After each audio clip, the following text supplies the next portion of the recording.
여러분 안녕하십니까? 탐사일보 TV입니다. 오늘은 아주 민감하지만 동시에 우리 사회가 반드시 정리하고 넘어가야 할 사건을 다룹니다. 윤석열 전 대통령이 체포영장 집행 방해 등의 혐의로 1심에서 징역 5년을 선고받았고, 오늘 기준으로 항소가 공식 접수되면서 사건이 항소심 국면으로 넘어갔습니다.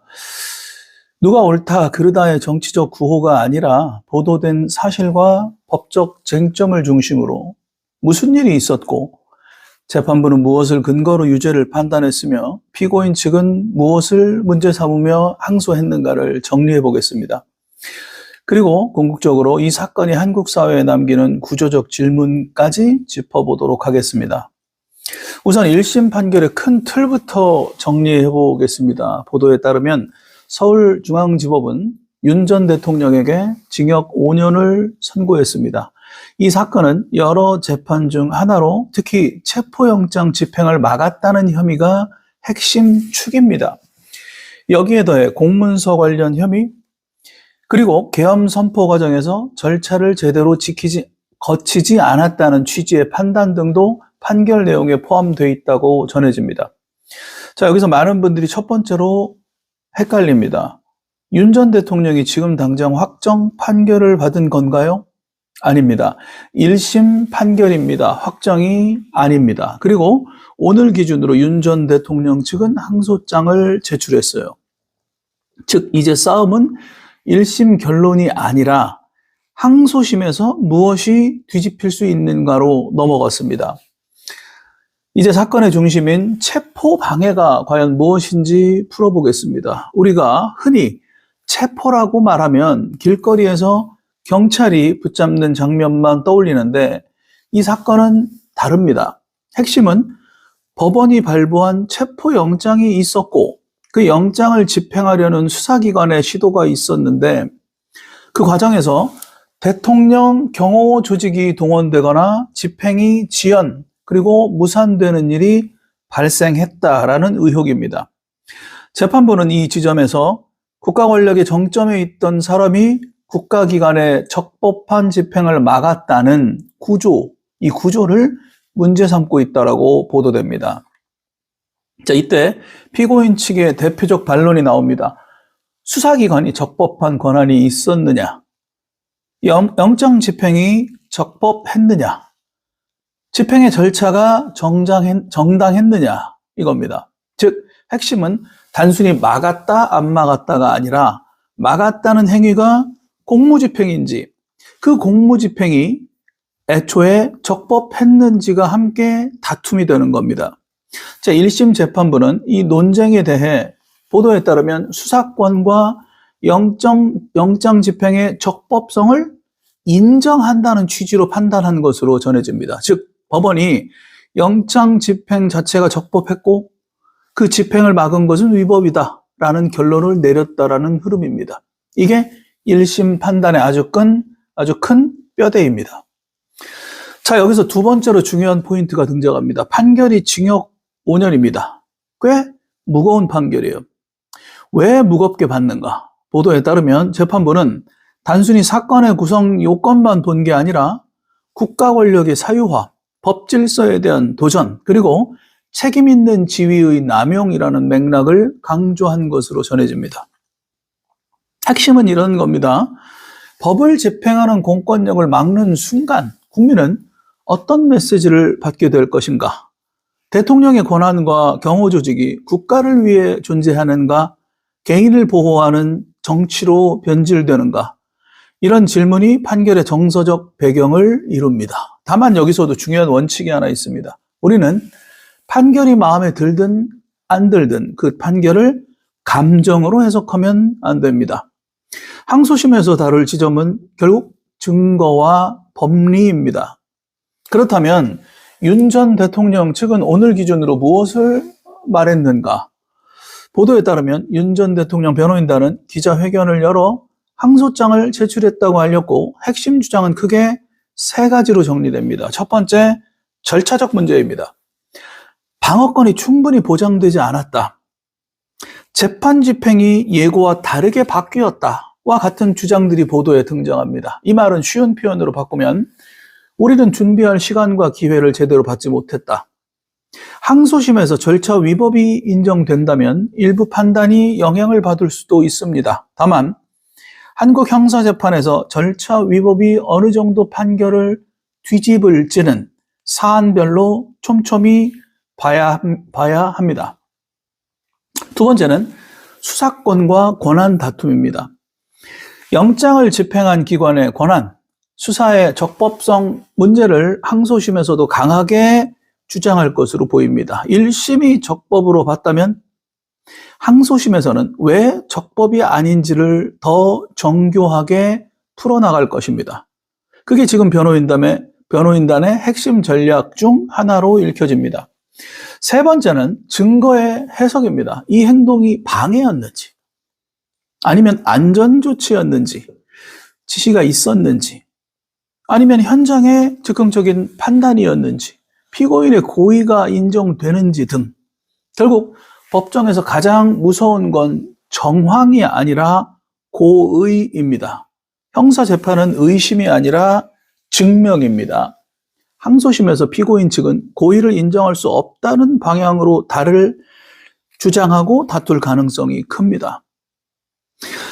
자, 여기에서 탐사일보 TV가 강조하고 싶은 게 있습니다. 이 사건은 단순히 전직 대통령 재판이 아니라 앞으로 우리 사회의 권력 운영 방식의 어떤 기준을 남길 것입니다. 첫 번째 기준은 영장과 집행의 권위입니다. 영장은 법원의 명령입니다. 그 집행을 누가 어떤 이유로든 가로막는다면 사회는 혼란에 빠질 수 있습니다. 만약 국가 권력의 정점이 영장 집행을 막을 수 있다면 그 다음은 누가 막을까요? 이 질문이 바로 법치의 시작점입니다. 두 번째는 경호 조직의 정체성입니다. 경호는 대통령 개인을 위한 사병이 아닙니다. 국가 원수의 안전을 지키는 국가 기능입니다. 그 기능이 법 집행을 막는 방향으로 사용됐는지 여부는 앞으로도 계속 논쟁거리가 될 것입니다. 세 번째는 정치적 책임과 형사 책임의 경계입니다. 정치는 비난을 받으면 끝나는 영역이 아닙니다. 어떤 행위는 정치적 판단이 아니라 형사 범죄가 됩니다. 그 경계가 어디까지인지가 지금 재판을 통해 그어지고 있습니다. 그런데 오늘 방송에서 한 가지 더 분명히 해야 할 것이 있습니다. 보도에서 이 판결은 여러 사건 중 첫 번째 주요 판결이라는 흐름이 나오고 윤 전 대통령은 다른 혐의 재판들도 이어지는 것으로 전해집니다. 따라서 이 1심 판결이 의미하는 건 모든 것이 끝났다가 아니라 큰 줄기 중에 하나로 유죄가 판단됐다는 것입니다. 그리고 항소심에서 이 줄기가 어떻게 바뀌느냐는 다른 재판들의 사회적 분위기에도 영향을 줄 것입니다. 다만 다시 말하지만 우리는 단정할 수는 없습니다. 항소심은 항소심이고 각 사건은 사건별로 판단됩니다. 여론이 재판을 대신할 수 없고 재판이 여론을 만족시키기 위해 존재하는 것 또한 아닙니다. 이제 항소심에서 현실적으로 무엇이 벌어질지 예상 가능한 절차를 예상해 보겠습니다. 항소심이 접수되면 사건은 항소심 법원으로 넘어가고 기록이 정리됩니다. 항소심 핵심은 이렇습니다. 1심 사실 인정이 잘못됐는가? 1심 법리 적용이 잘못됐는가? 형량이 과도하거나 부당한가? 절차상 위법 행위가 있었는가? 보통 항소심은 1심을 처음부터 다시 한다라기보다는 1심 판단의 핵심을 공격하는 방식으로 전개됩니다. 가장 큰 약점 하나를 찌르는 싸움이 된다는 거죠. 피고인 측이 절차 위법을 강하게 주장한다면 항소심은 1심 진행 과정과 방어권 보장 문제를 집중적으로 보게 될 것입니다. 수사권 문제를 재차 다툰다면 항소심은 법리 검토를 다시 하면서 1심 판단을 유지할지 일부 수정할지 고민하게 될 것입니다. 여기서 시청자들이 가장 궁금해하는 질문이 있습니다. 그렇다면 뒤집힐 수 있을까? 가능성은 항상 있습니다. 항소심이 존재하는 이유가 바로 그거입니다.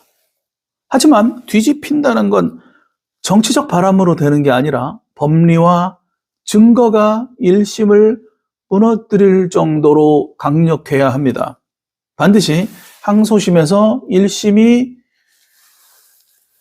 유지되지 않고 뒤바뀔 만한 증거와 법리가 등장해야 된다는 얘기입니다. 그렇지 않는다면 항소심에서 1심이 그대로 유지될 수 있습니다. 그렇다면 사건은 대법원까지 갈 수도 있어요. 즉, 이건 한두 달 뉴스가 아니라 상당 기간 이어질 큰 재판 뉴스입니다. 이제 마지막으로 탐사일보 TV 시선에서 꼭 던져야 할 질문 3가지로 방송을 마무리하겠습니다. 첫 번째, 전직 대통령을 법정에 세우는 사회의 비용과 의미는 무엇인가? 우리는 반복적으로 전직 대통령을 재판에 세워왔습니다. 그때마다 국론은 갈라지고 사회는 분열됐습니다. 그런데도 재판을 하는 이유는 한 가지입니다. 권력의 꼭대기도 법 앞에 예외가 아니다.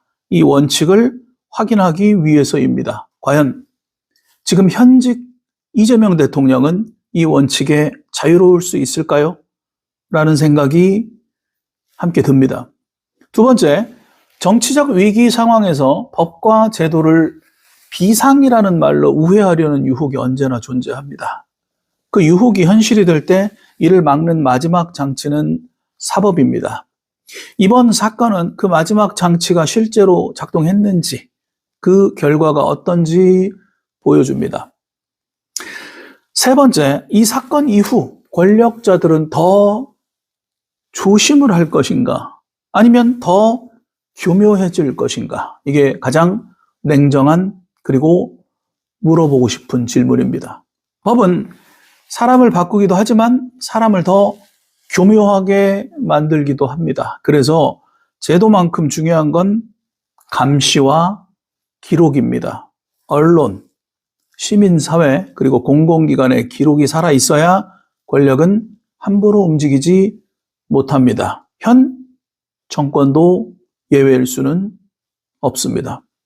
오늘 방송은 여기까지입니다. 정리하면 이렇습니다. 윤석열 전 대통령은 1심에서 징역 5년을 선고받았습니다. 오늘 기준으로 항소장이 접수됐고 항소심 국면에 들어갑니다. 항소심의 관전 포인트는 절차, 즉 방어권, 그리고 수사권 영장 집행의 적법성, 그리고 고의와 지시의 인정 여부, 증거에 관한 해석, 마지막으로 형량입니다. 이 사건은 개인의 문제가 아니라 법치, 권력, 경호 조직, 정치와 형사의 경계를 다루는 구조적 사건입니다. 탐사일보 TV는 앞으로도 항소심 진행 상황과 주요 변론 포인트를 정치적 편향이 아니라 자료와 판결문, 법리 중심으로 계속해서 따라가겠습니다. 시청해 주셔서 감사합니다.